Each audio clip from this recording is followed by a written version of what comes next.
while you're rolling and chopping, because I can see it's like another nice meditative It is, peak process. This one is. Tell me a little bit about, I know we were talking earlier about the way life seems to be speeding up, and you're noticing it in your clients and everything's picking up pace. Yeah, I've actually noticed it in the last couple of weeks where everyone's rushing around again, and more so with women, that everyone's cramming a lot in, but unnecessarily. Yeah, and everyone's striving to sort of get somewhere when really we could probably do it at half pace. And I can feel the energy of the fast world coming back again post-COVID. And is it positive energy or like a frantic? Like how's that? I think it's a bit frantic, and I think people are getting tired again. And yeah, it's not good. So I can feel it myself sometimes, because you're hanging around people who are busy as well. So it's like, how do you decide to slow down for yourself and say no to things, and say that it's okay to take a break and just not do anything on a Sunday and go to bed or read a book, rather than feel that you have to go and do something. Yeah. So you don't think it's about life forcing itself on us and making us busy. It's about our priorities or our sense of like work ethic, is it? I think we choose the pace. Right. I don't think our world is choosing the pace. I think we as individuals choose the pace that we want to operate at. Yeah. And I know when I hang around my Sicilian family, they are probably a quarter of the pace on what we are. And they don't have huge high expectations of themselves. They just like hanging out together, really, and spending time together. And their expectations are around whether they can grow the best tomato for summer, as opposed to, you know, becoming something in the world. They prefer to, pretty much their life revolves around food and families and rituals. And it's beautiful. It's beautiful. And I wonder whether we can just do a little bit more of that. We don't have to do all of it. But because how can we bring that in when you work with CEOs and high achievers? I work with a lot of high achievers. And you're a high achiever. And I'm a high achiever. How do you, like, how do we find the balance? Well, I think it's actually deciding where you want to spend your time. So I went through about 5 years ago a point where I left a big job to slow down a bit, and I took a whole year off. But I actually took a year off to decide how I actually really wanted to spend my time, like really wanted to spend my time.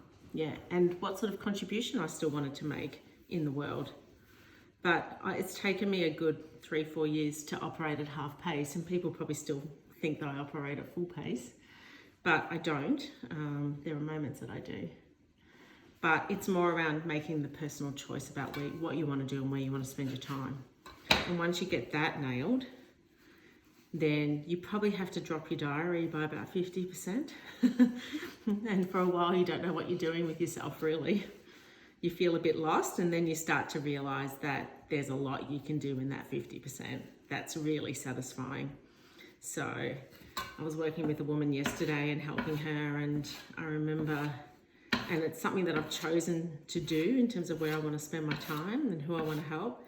And I just hopped in the car, and I was just so happy with that 1.5 hour moment.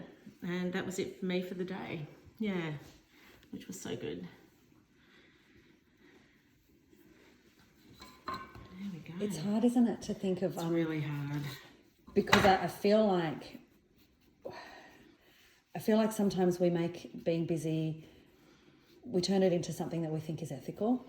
So that whole work ethic suggests that, you know, you're better people if you're busy. Yeah.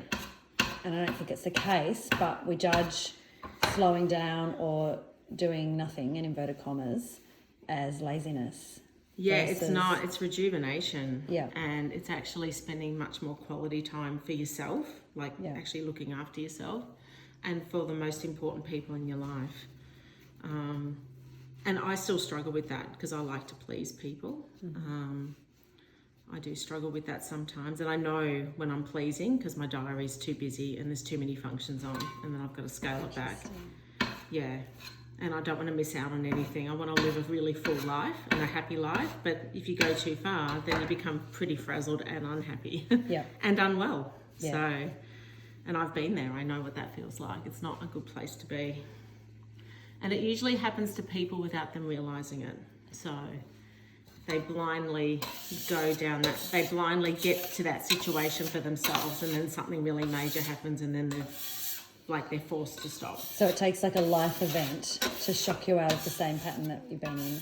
I think so. Unless you choose, can you choose a life event? What a you're health talking scare. about? Yeah. Yeah. I mean, I had cancer, thyroid cancer 7 years ago, when I was probably at my busiest and most successful in my life.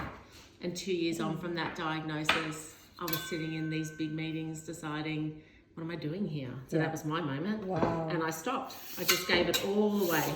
Yeah. I gave it all away because I knew that's not what I wanted to be doing with my time anymore.